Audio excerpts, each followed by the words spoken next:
Really excited about the upcoming season, just days away. We're going to report on August the 6th, and then get ready to go on August the 7th.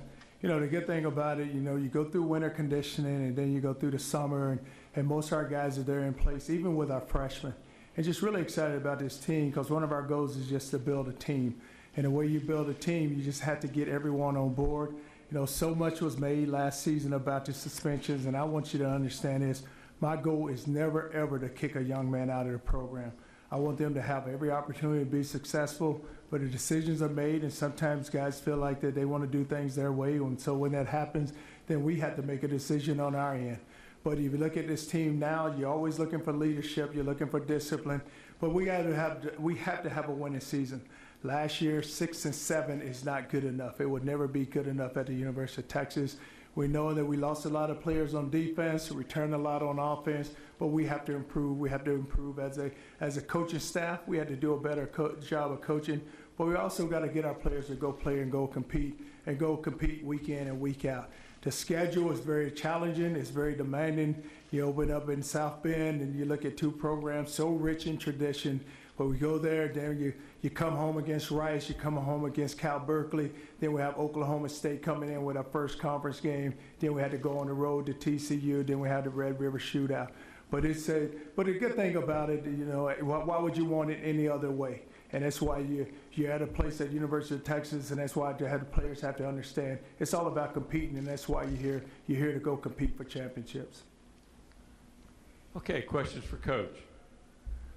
We got a question on the aisle, and then we'll go back to the right-hand side.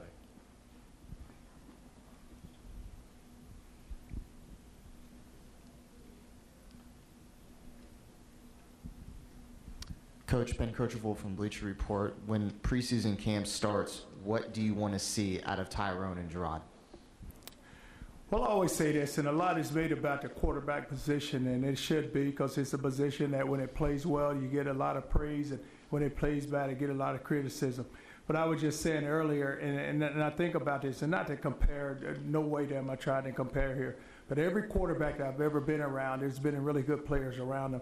You know, and I could just go back to University of Florida and I think about Tim Tebow. You had Percy Harvin lined up. You had Aaron Hernandez lined up. You had Riley Cooper outside. You had Rainey and Dips behind. You had 2 first-rounders and the 2 Pounceys on the offensive line. So everybody's got to do their part. And it's all about everyone doing their part. And you talk about what you want to see out of Swoops and what you see out of Hurd. You know, both those guys are very competitive, but everyone else around them needs to play well also. We need to find us some playmakers at wide receiver. We need the running backs. You got Jay Gray here. We need him to have a big year, but we need the offensive line to protect the quarterback. And then you will have a chance. But it's all about them managing the offense, putting us in position where we can move the football, but not turning the ball over and having dumb plays or dumb mistakes. We had a question on the aisle, left side towards the front. Hey, Charlie. Brian Davis from the Austin American-Statesman. From what you've seen over the summer and what Coach Moore has seen working with the guys, do you believe you have more guys or have found more guys who are just as mad about the end of last season as you were? Well, Brian, they all want to change it because now that and I was talking to the senior group and during their whole career they have never had a double-digit winning season, and so it's more about them that they want to show that you know what it's all about and what the university is all about and just how they want to go out and compete. But it is, and it's happening. And I talk to Coach Moore all the time. I always ask him, what's the pulse of the team, how they're doing, how they're acting. And he said, now you're beginning to see more guys step up. But you know what? When you're at a place like here, it should be like that. And we shouldn't even have to have this conversation. It should get where each and every year we're talking about competing. All the way on the right-hand side, on the rear. Coach Strong, Carlos Mendez, Fort Worth Star-Telegram. What are you looking for in terms of body language from your guys as you look at them in the spring and summer and get into fall? Are you looking for nonverbal cues that they've gotten over the end of last year? Well, anytime you talk about body language, you want some guys that are confident and guys that believe in their ability and believe in who they are. And sometimes it doesn't hurt to have a little, a few words that come out of their mouth to make them feel good. But you know, when you talk about the body language, they understand, and they look at last season and they know themselves. They understand just how important it is and how important football is, and what they have to get accomplished and everything they had to overcome. But when you talk about body language, it has a lot to do with confidence and how you carry yourself. Question on the aisle on the left side. Coach Strong, Will Bazer of Longhorn Sports Radio and V Sporto. My question is, last year you dismissed the 9 players during your offseason prior to your first season, and you talked about this earlier.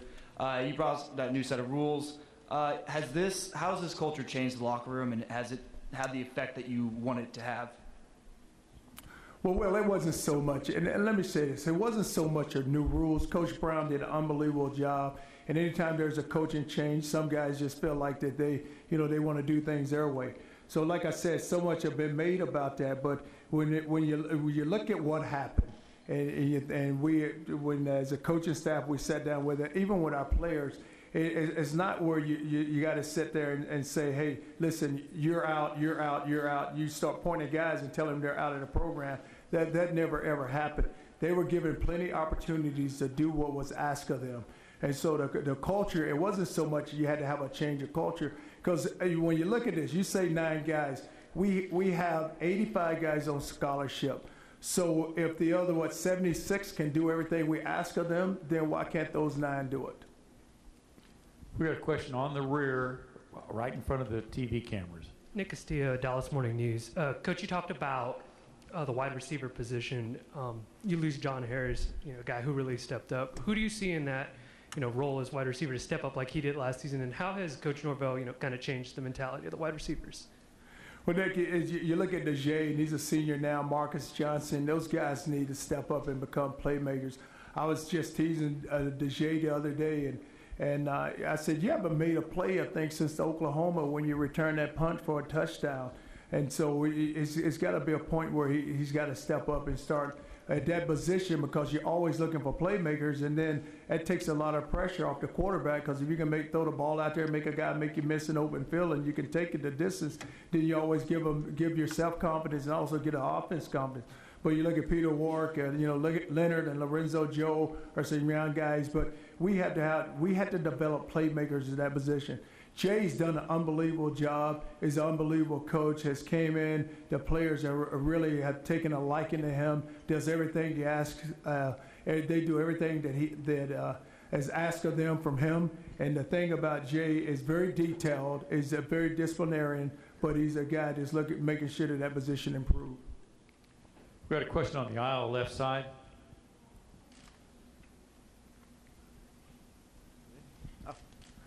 Charlie, Ryan Atulo, Austin American Statesman. Everett Golson said that he would have considered transferring to Texas. Notre Dame blocked that transfer. Should, in your opinion, schools have the power to do that to a graduating senior? Well, Ryan, anytime you play someone and you just feel like that you're going to go compete against that team next year, and he was a starting quarterback, and so much of whatever they have within their program as far as what's their defensive calls, what's their offensive calls, and they may feel like that's what he knows. But when a young man gets to that point, it's just so hard to say, hey, where are you going to go play? Because they're always searching, and they want to go to the team where it's lesser talent, where they feel like it's lesser talent, where they can get on the field the fastest. Question on the aisle, halfway back. Coach Ben Dotson, RCFB. What's the current status of the Office Tigers? I'm sorry, the Office Tigers. You want one? I give you one. I got a pet tiger if you want it. No. What happened was someone had brought him by the office, and Santos is sitting in my office. And Santos, he brought him and put him down in front of me. He says, Coach, let me take a picture, because he's king of the tweet. And as all of you know, if you just go on his, you find out anything. So he brought him there, and so he said, hey, Coach is there at the office or something. He had tweeted out, so that's why it ended up like that.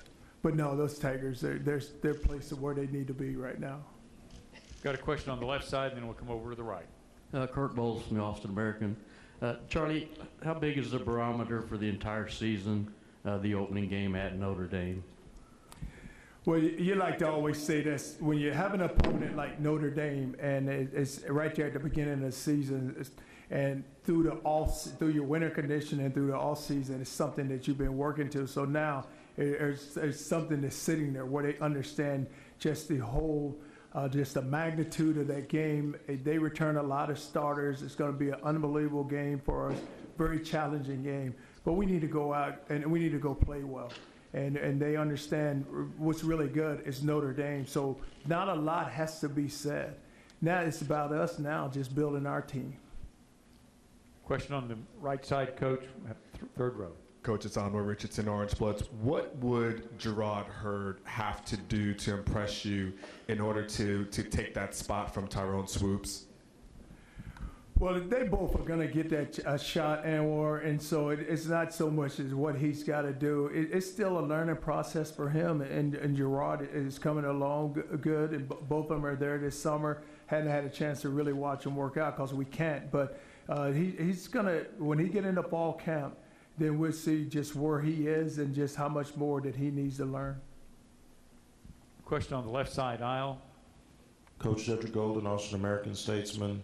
How tough was it your first year coming in as a defensive coach by trade and having to deal with the high-powered offenses like Baylor? And is there a temptation this year to take more chances offensively? Well, what happens is, and it just depends on, it depends on your personnel. And so, when you talk about the Baylors and the TCUs, just defensively, you had to get a line. You have to get lined up. And so when you talk about chances, if you feel like you can't score on offense, you can't take too many chances because now you got to sit back and just hope you can keep them from scoring. But, just learning those offenses and just making sure that on defense that we just don't, it doesn't become a mismatch game because a lot of times that's what it is. They're looking for mismatches. So see if we can throw the ball to the outside, make a guy miss, get in one-on-one in open field and see if you can get him on the ground. But just defensively, I thought Vance did a really good job of just going in and just game planning. But when you talk about chances, if you can't score, then it's really tough on you.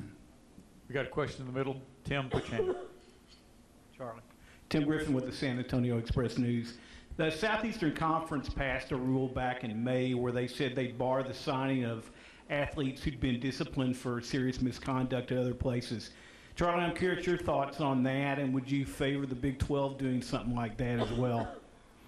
And I would favor it because I always look at it like this. If you're a student athlete and you have a chance to go to University of Texas, go to Oklahoma, Texas A&M, Baylor, TCU, wherever you go, and then it's for some reason that you did something that got, that they had to dismiss you from that program, I don't think that you should be given another opportunity to go to another major school and just start all over like your slate is clean.